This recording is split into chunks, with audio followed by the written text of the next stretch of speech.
कट्टर ईमानदार वर्सेस अब की बार करप्शन फ्री सरकार। 12 साल पहले दिल्ली में सत्ताधारी यूपीए सरकार के घोटालों के खिलाफ ईमानदारी का मंत्र लेकर दिल्ली की राजनीति के केंद्र बिंदु में दो नेता आए थे, नरेंद्र मोदी, अरविंद केजरीवाल। दिल्ली में बीजेपी की जीत को आप नरेंद्र मोदी की जीत कहेंगे या फिर केजरीवाल की हार, इसका फैसला आप ही कीजिए। लेकिन इस जीत से एक बात जो तय है वो ये कि आपकी हार के बाद अब केजरीवाल की तुलना नरेंद्र मोदी से खत्म हो जाएगी, वो तुलना जो खुद केजरीवाल करवाते थे। मैं नरेंद्र मोदी जी को कहना चाहता हूं, मोदी जी इस जन्म में तो आप हमको नहीं हरा सकते दिल्ली के अंदर आम आदमी पार्टी को। आपको दूसरा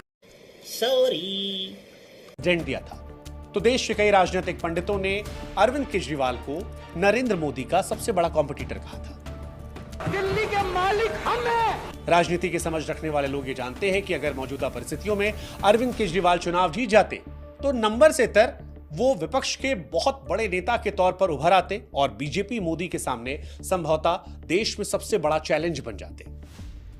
लेकिन सियासत की खूबी यही है कि सियासत अगर मगर से ऊपर उठकर वास्तविकता पर आधारित है, और वास्तविकता यह है कि मोदी ने प्रत्याशी के तौर पर अपने जीवन काल में कभी कोई चुनाव नहीं हारा। तो दिल्ली में न सिर्फ आपकी हार हुई बल्कि केजरीवाल की हार ने आपकी जड़ पर मानो सीधे प्रहार कर दिया। अरविंद केजरीवाल ने दिल्ली की सीट पर कभी शीला दीक्षित को हराकर मुख्यमंत्री बने थे, हजारों वोट से 2 बार जीते थे, लेकिन पिछली बार जितने वोट से जीते थे अब की बार उससे केवल 4000 वोट ज्यादा मिले।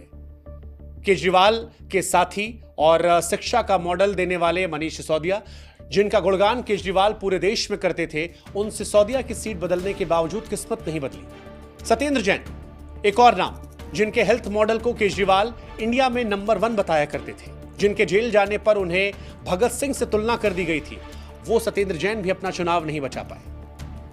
केजरीवाल और उनके साथियों के भ्रष्टाचार में जेल जाने के बाद मंत्रिमंडल में जो भी नेता आए उनमें जैसे तैसे आतिशी बस अपनी सीट बचा पाई, क्योंकि बड़े बड़े नाम जैसे कि सौरभ भारद्वाज जो केजरीवाल के करीबियों में थे वो भी अपना चुनाव हार गए।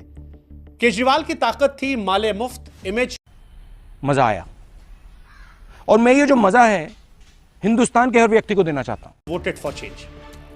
हालांकि दिल्ली की जनता बड़ी अलग है। दिल्ली की जनता ने एक बार फिर बता दिया है कि जब भी चुनावी पत्ते फेंटे जाते हैं तो सबसे पहले मुख्यमंत्री के दावेदारों की कुर्सियां छीनी जाती है। साल 1998 में तत्कालीन मुख्यमंत्री सुषमा स्वराज जब हारी थी तब सत्ता शीला दीक्षित को मिली थी।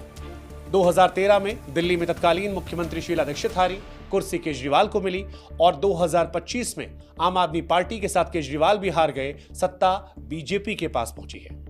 केजरीवाल के साथी रहे अन्ना हजारे से लेकर स्वाति मालीवाल, आशुतोष कुमार विश्वास आज वो गाना गा सकते हैं, अपनी तो जैसे तैसे चाहे ऐसे या वैसे कट जाएगी, आपदा क्या होगा जनाबे आली। आपका क्या होगा जनाबे आली। स्वाति मालीवाल से लेकर कुमार विश्वास तक आम आदमी पार्टी की हार को केजरीवाल के अहंकार की हार बता रहे। स्वाति मालीवाल लिखती है कि अहंकार रावण का भी नहीं बचा। कुमार विश्वास कहते हैं कि अहंकार ईश्वर का भोजन है।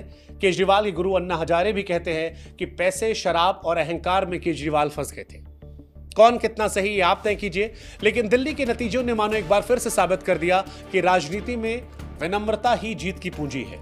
अहंकार सियासत में पतन का सबसे बड़ा कारण होता है, क्योंकि जनता के सेवक से लेकर खुद को जनता के मालिक कहने वाली सोच पर एक बार फिर जनता ने हार की मुहर लगाकर मानो पूरे देश में यह सख्त संदेश दिया हो कि लोकतंत्र में नेता आते जाते रहते हैं, मालिक जनता जनार्दन ही हमेशा रहती है। जय हिंद, जय भारत।